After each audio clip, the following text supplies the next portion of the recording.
Dans cette capsule vidéo, il sera question du traitement des variables qualitatives ordinales.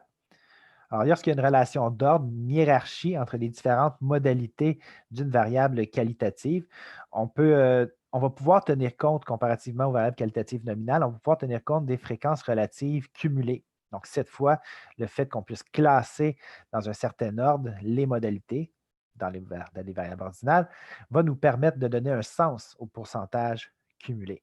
Alors, l'exemple suivant se lit ainsi. On a posé la question suivante à 195 personnes. À quelle fréquence utilisez-vous le transport en commun avec les modalités qu'on aperçoit dans le tableau ici, jamais, rarement, occasionnellement ou souvent.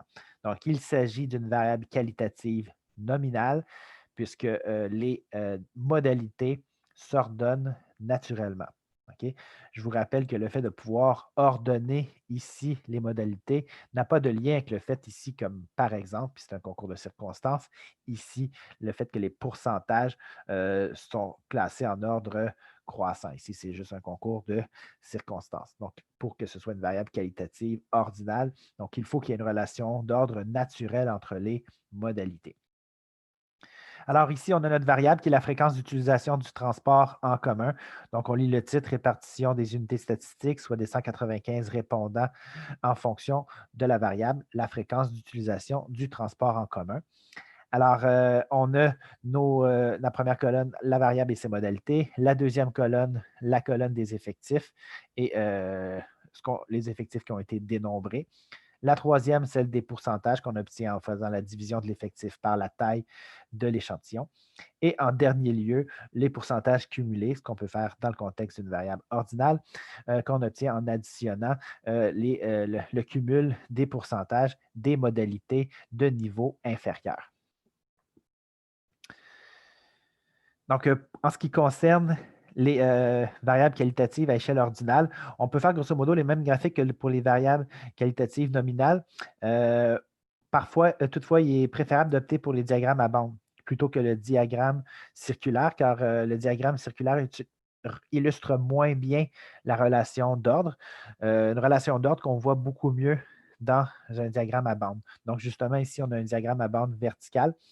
Euh, c'est important ici de considérer que si vous optez pour le diagramme à bande verticale ou horizontale, OK, il faut que l'ordre de modalité soit considéré. Donc, c'est important. Il faut que les modalités soient classées dans l'ordre naturel. OK? Évidemment, l'ordre naturel va ici de jamais à souvent, mais ça pourrait aussi aller de souvent à jamais. Fait que ça peut être de, de, de la plus haute fréquence ici dans le contexte à la plus basse fréquence ou le contraire. Pourquoi c'est important? Ben, c'est parce que l'idée derrière une représentation graphique doit nous parler. OK? Puis qu'est-ce qu'on remarque tout de suite en regardant le graphique? C'est les deux grandes bandes qui sont ici.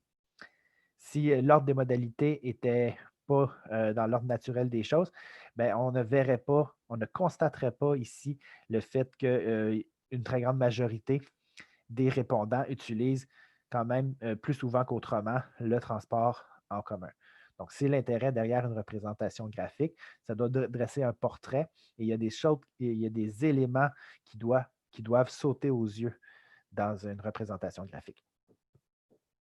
Donc, évidemment, variable.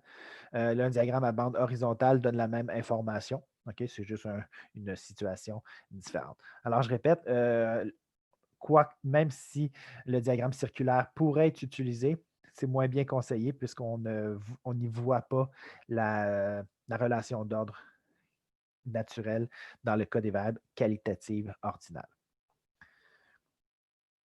Alors, je poursuis avec les mesures statistiques. Donc, puisqu'il s'agit d'une mesure qualitative, on peut évidemment identifier le mode. Alors, le mode ici, dans le contexte, c'est celui qui revient le plus, euh, le plus fréquemment. OK? Et on le voit ici, c'est le souvent. Donc, le mode, c'est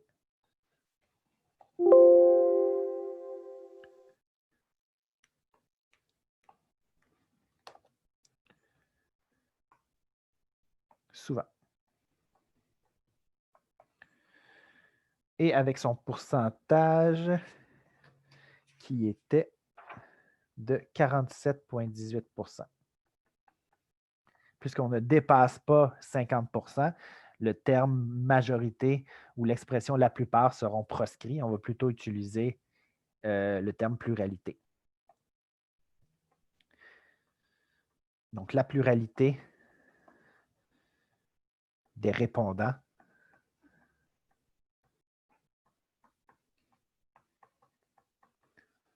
utilise souvent le transport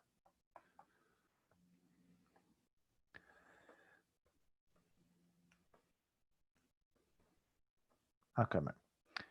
On aurait pu aussi dire la pluralité des répondants ont répondu souvent à la question à quelle fréquence utilisez-vous le transport en commun? Mais dans le contexte ici, l'interprétation, la pluralité des répondants utilisent souvent le transport en commun est un peu plus élégante et parfois la situation permet de donner une phrase qui est plus élégante. Ce n'est pas toujours le cas par contre. Contrairement à la mesure de pardon, à la variable qualitative nominale.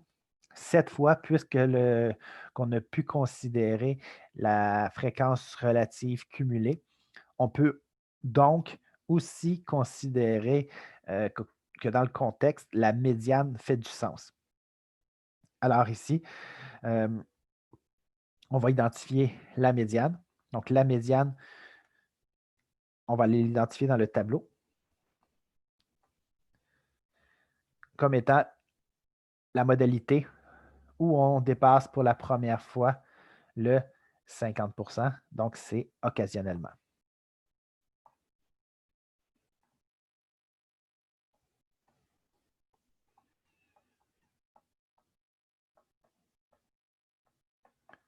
Puisque occasionnellement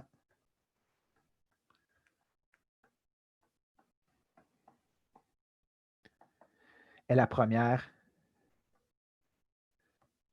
modalité pour laquelle la fréquence cumulée dépasse 50 %.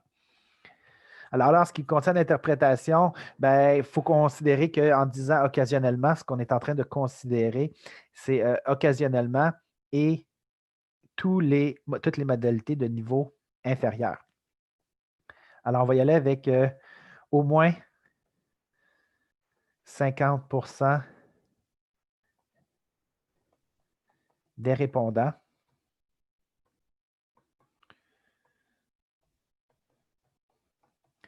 disent utiliser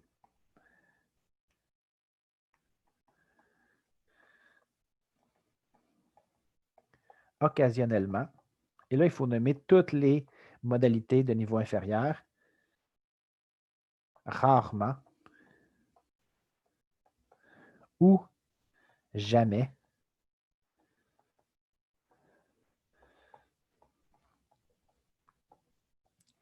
le transport en commun. Donc, l'occasionnellement pointe vers le milieu de la distribution. Mais comme on aurait pu aussi changer l'ordre des choses, c'est-à-dire aller de souvent, occasionnellement, rarement jusqu'à jamais, c'est donc dire qu'on pourrait aussi donner une autre interprétation qui serait juste, qui serait la suivante. Au moins 50 % des répondants disent utiliser occasionnellement ou souvent le transport en commun. Alors voilà qui clôt le traitement des variables qualitatives ordinales.